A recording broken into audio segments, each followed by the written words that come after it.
오늘 말씀은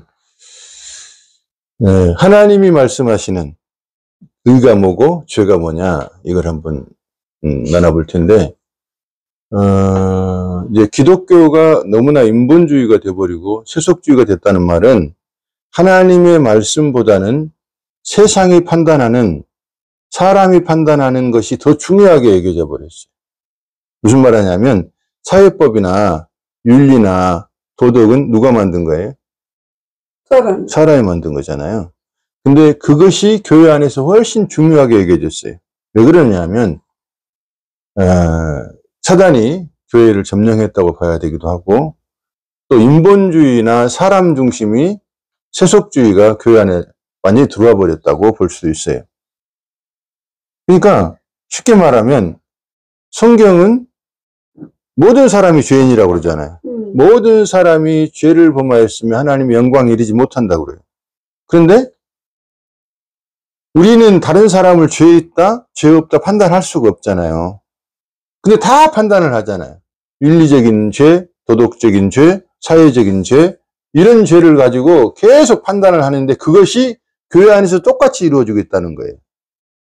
교회 안에서도 저놈 나쁜 놈, 윤리적으로, 도덕적으로, 또 사회법적으로 이렇게만 판단을 하지 우리는 그런 판단할 자격이 없고 우리는 그저 불쌍히 여기고 서로를 위해서 기도해주고 바로 갈 수 있도록 인도해주고 말씀 안에 설 수 있도록 말씀을 전해주고 그것이 우리의 일이란 말이에요. 근데 세상 사람들이 판단하고 정죄하는 것처럼 교회에서도 그렇게 하고 있다는 것이.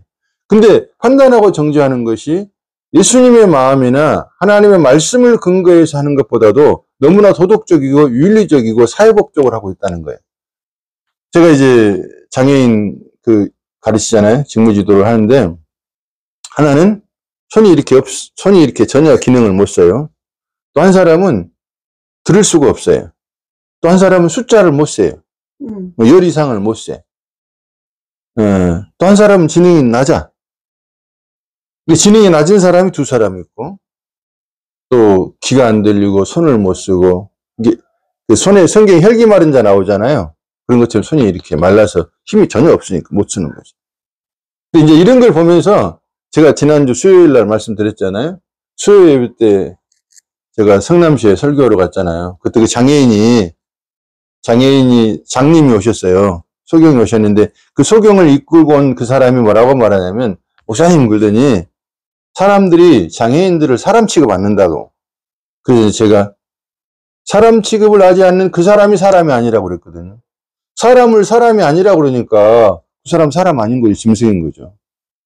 우리는 어떤 사람이든지 다 하나님이 창조한 사람들이에요. 그렇기 때문에 귀하게 볼 필요가 있어요. 그 중에 이제 하나님이 택한 백성이 있고 택하지 않은 백성이 있을 뿐이지. 근데 우리는 그걸 모르기 때문에 사람을 다 소중하게 귀하게 여겨야 됩니다. 근데 어떤 판단을 가지고 있냐면 사람들이 저 사람은 불편한 사람이야. 저 사람은 나하고 다른 사람이야. 저 사람은 정상적이 아닌 사람이야. 그러니까 저 사람은 사람이 아닌 것처럼 취급을 하려고 그래요. 무시하고 함부로 해요. 이게 이 세상 사람들이 지금 구조예요. 근데 사람은 다 장애가 있어요. 보이는 장애가 있고 보이지 않는 장애가 있어요. 그 보이는 장애는 그 사람 귀가 안 들리고 눈이 안 보이고 손이 힘이 없고 그러지만은 그것을 보고 저 사람은 무시받아도 될 사람, 저 사람은 사람도 아니야. 이렇게 취급한 그 사람은 정신적 장애예요. 안 보이는 장애자예요. 근데 이제 우리는 여기서 보통 그래도 조금 생각이 있는 사람들은 소중하게 여길 줄 알고 인본주의와 도덕과 윤리가 좀 뛰어난 사람들은 그 사람들도 다 똑같은 사람으로서 존중해 주려고는 해요. 근데 그것으로 이 세상은 뭐라고 말하냐면 그런 사람을 의로운 사람이라, 그런 사람을 착한 사람이라, 그런 사람을 선한 사람이라 그래요. 근데 우리가 거기서 멈춰버리면 그런 윤리적이고 도덕적이고 사회적으로 뛰어난 사람들과 같은 수준의 신자가 되는 거예요. 같은 수준의 그리스도인도 그런 사람이 돼버린 거예요. 근데 결국은 예수님이 그 정도의 수준의 사람을 만들려고 이 땅에 오셨냔 말이에요. 우리는 하나 더 나가가지고 그 사람을 하나님이 왜 장애를 만드셨을까를 생각할 줄 알아야 돼요. 그 사람이 장애인이유는, 그 사람이 손이 없는 이유는, 손이 그렇게 안 되는 이유는 내가 그런 사람이라는 거예요. 그걸 보여주시는 거예요. 그러니까 내가 무시할 상대가 아니죠. 나를 보고 내가 저런 모습이야. 또 귀가 안 들리는 사람을 보면서 내가 하나님 말씀을 저렇게 안 듣는 거야. 불러도 몰라. 자기 일만 하는 거예요. 근데 우리가 그러고 있잖아요. 하나님이 아무리 불러도 우리 헛소리 하고 있잖아요. 내가 뭐 성재 지난주에도 통화를 하고 이번 주에 아무리 말해도 또 자고 있잖아요. 똑같은 거예요. 불러도 대답이 없는 거예요. 또 기능이 낮아. 그리고 어문짓을 했어. 어문소를 했었고. 숫자를 못 세. 하나님의 날 계산을 못 해. 우리가 태어나는 건 뭐 순서가 있지만 죽는 건 순서가 없잖아요. 보통 뭐 80이라고 산다고 치더라도 요즘은 그렇다 치더라도 그건 일반적인 사람들의 계산이고 오늘 밤이라도 나는 죽을 수 있는 그런 계산을 못 하는 거예요. 지나가면서 사람이 교통사고 나서 죽고 또 내가 아는 사람이 갑자기 죽고 또 뭐 이런 걸 보면서 우리가 뭘 생각해야 나도 어느 순간에 끝날 수 있구나라고 계산을 할 줄 알았는데 그 계산을 못 하는 거예요. 그러면서 거기서 하나님의 음성을 들어요. 이것이 범사의 여호와를 인정하는 삶이에요. 그리고 또 하나 조금 더 들어가 보면은 예수님이 그렇게 바보가 된 거예요. 계산 없는 사랑을 우리한테 해주셨잖아요. 예수님이 그렇게 무시받는 죽은 개 같은 아주 짐승처럼 취급을 받고 마귀처럼 취급을 받았잖아. 예수님 보고 이단이라고 그랬잖아요, 사람들이요. 철딱선이 없다고 그랬죠, 예수님 보고. 저 이상 배운 뭐라고 그래요? 양아치 같다고 그랬잖아요. 뭐 창녀들하고 같이 있고, 세리 같은 사람 같이 있고, 그러니까 예수님은 완전 양아치 취급을 한 거예요. 근데 예수님이 우리 때문에 그런 취급을 받으셨다는 데까지 들어가야 돼요. 그러면 이 장애인들이 어떤 마음이 들겠어요? 저분들이 예수님이구나. 저분들이 지금 예수님을 보여주시고 있고 나의 모습을 보여주고 있구나. 그렇게 생각이 들어가야 된다고요. 그래야 귀하게 여기겠잖아요. 귀하게. 그리고 그 사람들에게 주의 하나님의 은혜가 있어요. 육체가 건강한 사람은요, 자기 잘났다고 하지만요, 육체가 약한 사람들은 그게 없어져요. 자기가 늘 무시받는다는 것에 마음이 위축되어 있어요. 그것은요, 하나님께 가까이 나갈 수 있는 가능성이 많은 거예요. 그 사람들에게는 그 사람들의 은혜가 있는 거예요. 근데 우리가 함부로 말할 수 없다고 말이에요. 마찬가지로 죄에 대해서도 너무나 몰라요. 죄라는 것이 단순하게 세상적이고 윤리적이고 도덕적인 죄만을 죄라고 생각하지 하나님을 믿지 않는 게 죄라는 걸 모른다고요. 그 죄라는 말은 헬라어로 하마르티아예요. 하마르티아라는 뜻은 무슨 뜻이냐면 관역을 향하다 하는 뜻이에요. 관역을 향하다. 그러면 믿음의 주요 온전케 하시는 예수를 바라보라고 그러잖아요. 그게 신앙생활이야. 그럼 그 예수를 바라봐야 될 건데 예수를 바라보지 않는 게 죄라는 거예요. 예수를 믿지 않는 게 죄라는 거예요. 바라본다는 건 믿는다는 거예요. 근데 믿지 않는 게 죄라는 사실을 사람들이 몰라요. 그것도 교회에서도 그걸 심각하게 생각을 안 해. 예수 안 믿는 게 죄입니다. 이 정도 가볍게 얘기하죠. 예수 안 믿는 게 죄고 그것이 지옥 갈 일이라는 거 아무리 너희들이 열심히 선한 일을 하고 11조를 하고 교회 생활을 열심히 하고 성경을 천독을 해도 성경을 신약구약을 다 암송을 해도 너희들이 예수 믿지 않으면 지옥이야. 이걸 심각하게 생각을 안 하는 거야. 목사도 심각하게 안 해요. 그래서 저 사람이 도덕적으로 윤리적으로 사회적으로 뛰어나면 확 박수 쳐주고 성공했다 그러고 아멘 할렐루야 그러고 그러잖아요. 근데 장애인들이 들어올 때 이 사람 보고 성공했다는 사람 누가 있어요? 망한 사람 들어올 때 이 사람 하나님 은혜 받았다고 말하는 사람 누가 있어요? 물론 그렇게 말하면 오히려 무시한다고 함부로 취급한다고 말할 수도 있겠지만 영적으로 보면 그 사람들이 주님과 가까워 있는 사람들이에요. 하나님의 사람들이요. 죄인인 걸 깨닫지 않는 사람들이 없어요. 죄인인 걸 깨닫지 않으면 하나님 나라에 들어갈 수가 없어요. 근데 죄인인 걸 어떻게 깨닫느냐 하면 죄를 지으면서 죄인인 걸 깨달아요. 죄를 안 지으면 자기가 죄인이 아닌 줄 알아요. 의로운 줄 알아요. 그래서 다른 사람을 판단하고 막 정죄하고 막 그러잖아요. 그래서 어거스틴이 뭐라고 말하냐면 오 거룩한 죄요 그랬어요. 죄 때문에 내가 죄인지를 알게 됐어요. 죄인지를 아니까 하나님을 찾게 되잖아요. 하나님 이 죄인이 어떻게 되겠냐고. 나 지옥 갈 것 같은데 주님 어떻게 해요? 그리고 손 들고 주님 앞에 나오는 게 있는데 그걸 모르는 사람은 나오지 않아요. 그래서 교회에서도 세상에 착한 사람들, 세상에 윤리적인 사람들, 세상에 도덕적인 사람들, 세상에 존경하는 사람들이 교회 안에서도 존중받는 게 심각한 문제입니다. 그것이 틀렸다는 말은 아니에요. 우리도 어떤 면에서 더 뛰어난 삶을 우리가 살아야죠. 그런데 우리가 먼저 알아야 될 게 있다고요. 결국 그런 사람들이 장로가 되고 그런 사람들이 권사가 되고 그런 사람들이 목사가 되니까 교회는 더 엉망이 돼버리는 거예요. 그것이 심각하게 몰라요. 그래서 저런 훌륭한 장로, 저런 인품이 뛰어난 장로, 나도 저렇게 돼야지 이렇게 나간다고. 저렇게 설교 잘하는 목사님, 훌륭한 목사님, 멋진 목사님 이렇게 나가면 안 된다고요. 정말 저 사람이 나는 죄인 중에 괴수라고 고백이 진짜 있는 건가? 그리고 그런 삶을 사는 건가? 그리고 그런 죄 짓는 사람이 윤리적으로 떨어진 사람들, 육체적으로 문제가 많은 사람들이 들어와서 교회에서 환영을 받고 있는가? 그것을 못하는 장로나 목사는요, 가짜입니다. 진짜가 아니에요. 진짜가 아니라는 말은 진리를 제대로 모르고 복음을 모른다는 말이에요. 복음을 알면 그렇게 할 수가 없죠. 망한 사람 보고 저거 오면 헌금도 못 할 건데 내가 도와주기만 해야 될 건데 이런 인간들은 목사가 아니에요. 저 사람이 들은 거, 하나님이 저 사람을 통해서 큰 은혜를 우리에게 주시겠구나. 망한 사람들은요, 거기서 하나님의 역사를 경험하게 되거든요. 근데 사람들이 절대 그렇게 대접을 안 해요. 왜냐? 이 세상은 성공해야지만, 세상적으로 성공해야만이 성공했다고 말하는 것이 교회가 미쳐 돌아가는 것입니다. 세상적으로 성공을 해도 망한 사람이 많고요. 세상적으로 망했는데도 영적으로 성공한 사람 많아요. 근데 이런 사람들을 전혀 알지를 못하는 거, 마치 죄가 뭐가 뭔지를 모르는 거예요. 그리고 죄만 모르는 거예요. 의가 뭔지도 몰라요. 아까 그렇게 인품이 뛰어나고 성공하고 사람들과 잘 관계를 가지면서 존경받는 그런 사람들이 의로운 사람이라고 그래요. 선을 행하는 사람, 죽을 사람들을 도와주거나 가난한 사람을 도와주거나 이런 사람들을 정의로운 사람, 의로운 사람이라고 그러지 예수 그리스도를 믿는 사람을 의로운 사람이라고 말하지 않아요. 이것이 심각한 문제입니다. 그런데 전혀 심각하게 생각하지를 않아요. 농담으로 얘기해버려요, 이런 말들을. 노아가 120년간을 말했는데 농담으로 얘기한 거예요. 롯이 자기 사위들한테, 자기 가족들한테 주님의 불심판이 온다고 말해봤자 다 농담으로 얘기한다니까. 지금도 똑같은 세대예요.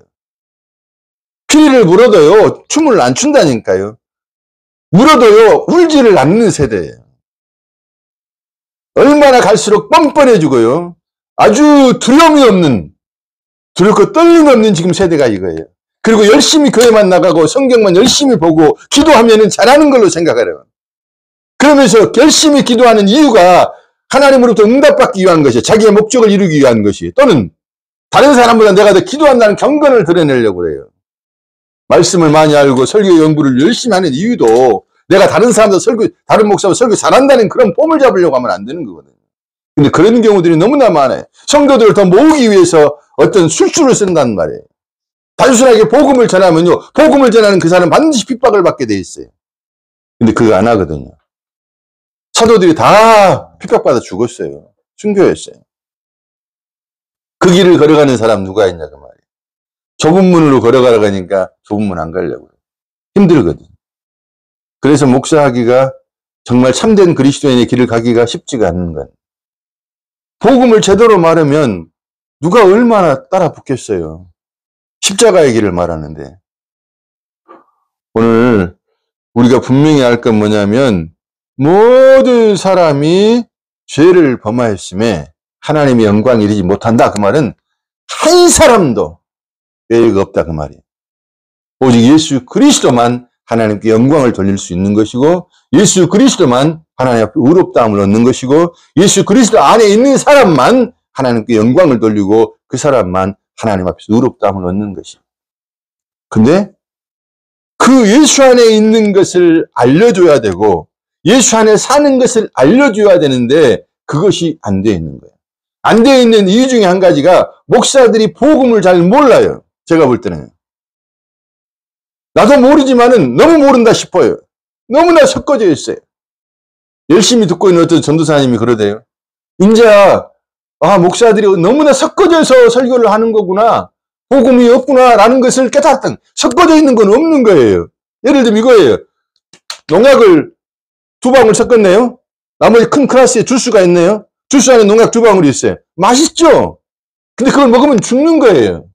죽는 거예요. 계속 먹으면 죽는 거예요. 근데 지금 현대 교회가 목사들의 설교를 그렇게 할 수 있어요. 복음을 조금 넣는 것 같지만 복음을 모르니까 제대로 못 넣어요. 아니, 복음을 제대로 하면 성도들이 안 모이거든요. 그러니까 못할 수도 있어요. 그러면 그놈은 싹군이에요. 돈 받아 먹으려고 하는 것이. 성도들 붕시켜가지고 자기 이름, 자기 명예를 높이려고 하는 것이. 죽이려고 그럴 겁니다. 제가 아직 유명하지 않아서 그렇죠. 사람들이 많이 보고 유명해지면요, 아마 저 죽이려고 그럴걸요. 저 새끼 더러운 놈 새끼가 뭐 지가 할 말이 뭐가 있다고 지만 잘난 거야 이렇게 막 공격을 할 겁니다. 왜 교회가 자꾸 헌금을 강조해야 되냐고.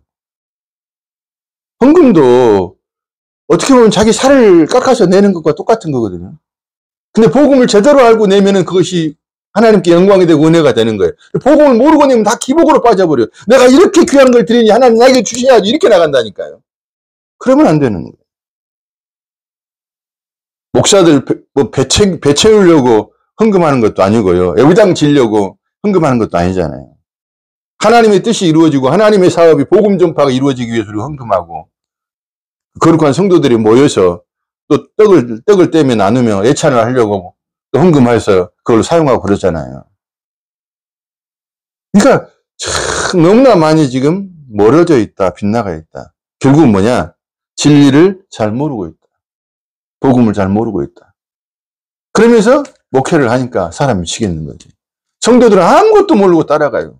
양들은요, 뭘 몰라요. 그냥 따라가. 그러다 같이 죽어버려요. 그래서 이단들에게 그렇게 매혹돼요. 이단 뭐 정명석이나 신천지 이런 사람들 설교를 이렇게 들어보면 옛날에는 좀 특별한 말을 하는 이 정도였거든요. 근데 전부 들어보면 다 기복주의야. 기복주의, 인본주의, 신비주의. 그래서 사람들은요, 그 복에 환장을 했거든요. 복 그러잖아요. 그래서 어디 가면 그 잠옷에다가도 전부 다 복자 붙여가지고 잠은 그 벽에도 잠이고 숟가락에도 복이고 다 복이고. 신비주의, 기적 너무 좋아하잖아요, 사람. 사람의 가치를 높이는 걸 너무 또 좋아해요. 이것이 결국은 망하는 길이고 사단에게 끌려다니는 삶이에요. 우리는 사단에게 끌려다니는 사람도 아니고 세상에 끌려다니는 사람도 아니고 오직 예수에게 끌려다니는 사람이 돼야 돼요. 말씀에 끌려다니는 사람이 돼야 돼요. 제가 그 장애인 그 일을 이제 직무지도 일을 같이 하면 도와주잖아요. 근데 그걸 하나하나 이렇게 해가면 시간을 다 뺏기잖아요. 야, 이게 노예의 삶이구나. 내 시간을 바치고, 시간을 바친다는 게 생명을 바치는 거예요. 생명을 바쳐서 돈 몇 푼 얻어내는데 살려고. 이게 노예의 삶이구나. 그 생각이 들어요. 만약에 내가 복음을 위해서, 복음 안에서 살고 있고, 그리스도 안에 살고 있다면 노예의 삶이 아니죠. 그것에 집착해, 그걸 붙잡고 살아가는 게 아니고, 이것은 내가 주님을 향해 잠깐 필요한 거기 때문에 노예의 삶이 아닌 거예요. 그리스도의 종의 삶이 되는 거지. 그런데 여기에만 붙잡혀버리면 노예의 삶이 되는 건데, 대부분 다 여기에 붙잡혀 있는 거예요. 돈이 얼마나 더 오늘 벌었느냐, 이달에 얼마가 나올 거냐, 혹시 뭐가 더 벌 수 있는 기회가 뭐가 있느냐. 이거에 큰 붙잡혀 있으니까 세상에 돈의 노예가 되는 것이에요. 그래서 우리가 정말 알아야 될 것은 죄가 뭐냐. 그러니까 일단 우리가 모두가 다 죄인이라는 것이에요. 그럼 죄인이라는 증거를 확실히 안 사람은 어떤 현상이 일어나냐면 절대 누구를 판단하거나 정죄하지 않아요. 아무리 저 사람이 윤리적으로, 도덕적으로, 사회적으로 성공하고 뛰어난다 할지라도, 존경받는다 할지라도 그냥 죄인일 뿐이에요. 죄인이 성공한 것이고 죄인이 뛰어난 민품을 가진 것이에요. 그럼 그런 사람들이 정말 그리스도 안에 있는 사람들이라면 나는 죄인 중에 계세요. 다른 사람이 나를 칭찬하고 다른 사람이 나를 존중하고 다른 사람이 나를 성공했다 박수치게 되면 아니야. 내가 한 것이 아니고 하나님이 은혜가 한 것이고 나는 죄인 중에 죄인이야. 그 말을 할 뿐이라고요. 나는 그리스도가 아니면 나는 갈 바가 없는 사람들이야. 이 사람이 뭐예요? 망한 사람이에요.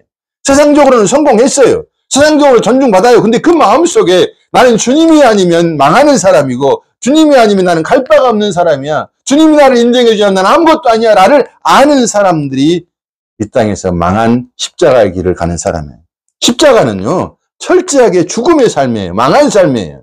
십자가에서 열매 맺는 건 뭐냐면 예수 그리스도가 나와요. 모든 나무는 열매를 맺어요. 십자가 나무는 성령의 역사를 통해서 예수 그리스도가 나타나는 거예요. 그럼 예수 그리스도가 하는 건 뭐냐면 자기는 없고 아버지의 뜻만 있잖아요. 아버지의 뜻을 따라서 죽음으로 십자가로 가는 것이 예수 그리스도라고요. 우리도 그 길을 끌고 가는 분이 주님이세요. 보세요. 요한복음 봐봅시다. 요한복음 16장 9절을 보면은 조금 전에 우리 읽었잖아요. 16장 9절 보면 8절부터 와보세요. 그가 와서, 그가 누구냐면 보혜사, 7절에 보혜사 성령이에요. 보혜사 성령이 오셔서 우리에게 뭘 가르쳐? 죄에 대해서, 의에 대해서, 심판에 대해서 세상을 책망하는 자. 죄에 대한 뭐예요? 그들이 나를 믿지 아니하며. 죄가 그거예요. 예수를 믿지 않는 게 죄라는 것이 교회에서 강력하게 나와야 돼요. 그러니까 사회적으로, 윤리적으로 도덕적으로 죄만 죄가 아니라 그건 아주 기본적인 모두가 다 짓는 죄고요. 또 안 지을 수도 있지만은 결국은 하나님 앞에서는 예수를 믿지 않는 사람은 다 죄인이라는 걸 정확하게 말씀하고 있는데 그걸 누가 아냐 그 말이야. 보혜사 성령이 오셔갖고 알려주는 사람만 아는 거예요. 그러면 내가 죄인이구나. 예수를 믿지 않는 게 죄라는 걸 알았다고 해서 그러면 윤리적으로 도덕적으로 사회법적으로 아무렇게나 살아도 되냐? 그런 말은 아니에요. 우리는 복음을 전해야 되기 때문에 바르게 살려고 애를 써야죠. 그러나 안 될 때마다 낙심할 것도 없다고요. 잘 될 때마다 잘난 척할 것이 없다고요. 그저 잘 되면 하나님이 은혜요. 못 되면 또 하나님이 은혜요. 왜냐? 못된 걸 통해 너는 죄인이라는 깨닫게 해주신 것이고 잘 되는 것을 통해서 하나님이 나를 은혜 주시에 이끌고 가시는구나. 은혜밖에 없는 거예요. 실패도 은혜요. 잘 된 거 은혜예요. 지나간 과거도 은혜예요. 지금도 은혜예요. 앞으로도 은혜예요. 과거에 그러니까 매가지고 얽매일 필요가 없다고요. 두려워할 것도 없고 염려할 것도 없고 걱정할 것도 없어요. 자책감에 시달릴 것도 없어요. 그것도 교만이더라고요. 하나님이 하셨는데 왜 내가 자책하고 있냐 그 말이에요. 지금도 마찬가지예요. 미래도 불안할 것도 없어요. 두려워할 것도 없어요. 왜? 하나님이 결국은 합력해서 선을 이끌어 가시기 때문에 우리가 그걸 빨리 알아야 돼요. 그걸 모르면 과거에 붙잡혀서 죄책감에 시달리고 자책하고 억울해하고 분하고 속상하고 죽어버리고 싶고 언제까지 그래야 되냐 그 말이에요. 근데 복음을 알아가서 그것의 자유를 알아요. 진리를 알지니 진리가 너희를 자유케 하리라. 그리고 지금 내게 맡겨진 모든 것을 합력의 선을 이루시는 그 주님 믿고 범사의 여호와를 인정하며 날마다 나를 새롭게 하시는 그 주님께 감사하는 거예요. 근데 뭐가 새롭냐? 날마다 똑같은 날인데 아니죠. 그리스도를 내가 감사하고 느끼면 그 삶은 날마다 새로운 삶이 되는 것이에요. 16장 8절에 봐보세요. 9절에 죄에 대하여 함은 그들이 나를 믿지 아니하며 10절에 뭐예요? 의에 대하여 함은 내가 아버지께로 가니 너희가 다시 나를 보지 못하며 이게 참 의가 이상하잖아요. 의해야 되는데 왜 아버지께로 간다고 그러죠? 근데 그게 어떻게 의가 되냐고요? 어떻게 의가 될 것 같아요? 어머니는. 그 의는 아무도 모든 사람이 죄를 범하였으면 하나님 영광에 일러요? 못 이뤄? 하나님 영광에 이르지 못하게 아무도 못 가는 거예요. 근데 예수님이 아버지께 간다는 말은 그분이 의롭기 때문에 간다 그 말이에요. 그분만 의로워. 그분만 갈 수 있는 거야. 내가 아버지께로 간다 그 말은 내가 아버지께로 갈 수 있는 의로움이 있다 그 말이에요. 그러니까 그분 안에 있는, 예수 안에 있는 사람은 다 하나님이 의롭다고 여겨준다 그 말이에요. 우리가 의로워서 의로운 게 아니라니까요. 의로울 사람이 세상에 하나도 없는 거예요. 오직 예수밖에 없는 거예요. 그래서 예수만이 하나님 아버지 갈 자격이 있는 거예요. 예수님이 자기의 삶에서 자기는 없어요. 아버지의 뜻만 있었지. 그것이 의로고요. 하나님만 의로우신 분이세요. 그래서 그 하나님의 뜻만을 내가 살기를 원했고 그 하나님의 뜻을 따라서 죽으시고 부활하셔서 아버지께 가니까 그분만 의롭다 그 말이에요. 그래서 의롭다 하는 일, 좀 말이 이상하잖아요. 왜 의가 그거지? 의에 대하여라면 내가 아버지께로 간다고 그러잖아요. 아버지께 갈 수 있는 사람은 의로운 사람만 갈 수 있는데 예수님만이 의롭다 그 말이에요. 로마서에서는 반드시 모든 사람 아무도 못 간다 그러잖아요. 근데 예수님 가시잖아요. 의롭다 그 말이에요. 마지막 세 번째로는 심판에 대하여라면 이 세상 임금이 심판을 받았습니다. 아니 예수님이 심판받은 것 같잖아요. 예수님이 심판받은 것 같은데 예수님이 십자가에 죽으셨으니까 저주받아 죽은 것 같고 세상 사람 다 죽인 것 같고 마귀가 죽인 것 같지만은 예수님이 심판을 받은 것 같지만 아니라 그 말이야. 마귀가 심판받았다 그 말이야. 왜냐? 세상이 심판받았다 그 말이야. 예수님이 의로우셔서 하나님 앞에 가셨잖아요. 하나님께 갈 수 있는 분은 예수님이잖아요. 그리고 예수님이 이 땅에 죄가 없다는 걸 이미 증명이 됐잖아요. 그러면 죄가 없는 분을 죽인 것이 뭐예요? 사람들이고 마귀잖아요. 그들은 심판받는 게 뭘로? 죄인으로. 불의한 자들로. 지옥 갈 자들로 심판을 받는다 그 말이에요. 그런데 이걸 누가 깨달을 수 있냐고요. 누가 깨달을 수 있냐고요. 보혜사 성령이 오셔서 알려주실 때만 깨닫게 된다 그 말이에요. 성령이 오시라고 우리는 늘 기도해야 돼요. 성령이 오시지 않으면 영적인 세상은 이 위의 것들은 진리는 제대로 파악을 할 수가 없습니다. 늘 성령 충만을 구하고 성령이 가르쳐주시고 인도하심을 따라서 우리가 전진해야 돼. 구체적으로 근데 문제는 뭐냐면 성령이 어떻게 역사하시는 걸 잘 모르는 거예요. 근데 자꾸만 주님을 의식하다 보면은 주님을 자꾸 생각하다 보면 마음속에 깨달음이 있어요. 알려주심이 있다 그 말이에요. 주님이 말씀하심이 있어요. 저도 이렇게 성경을 이렇게 보면서도요. 그 주님이 뭔가 대답을 이렇게 주시는 말씀이 있어요. 어떤 때는 이런 말을 해야 되겠다. 이게 말씀이 있다고요. 설교 중간에도 나오는데요. 이게 자꾸 이제 우리가 주님이 말씀하시는 것을 들으려고 하고 주님의 살아계심을 인정하고 내가 주님의 뜻을 따라 살아가려고 할 때 성령 하나님이 도우시고 역사하시는 것입니다. 보혜사 성령, 그 말은 도와주시는 영, 상담해 주시는 영이라 그 말이에요. 성령이 그렇게 우리 가운데 지금도 공기처럼 바람처럼 우리와 함께 역사하시는 것이에요. 그래서 우리가 늘 정말 주님 앞에 나는 아무것도 아니요. 주님의 은혜가 아니면, 성령이 역사하지 않으면 나는 바보 같은 자요. 나는 어리석은 자요. 나는 아무것도 할 수 없는 자요. 나는 들을 수 없는 자요. 나는 볼 수 없는 자라고 고백을 하면서 성령님 도와주세요. 그래서 성경을 읽을 때에도 성령님께 도와달라고 기도해야 돼요. 주님께서 지혜와 계시의 영을 허락해 주셔서 정말 날이 갈수록 우리가 영적으로 깊어지는, 날마다 새로워지는 그런 은혜 있기를 원합니다. 아멘. 한번 건들리세요.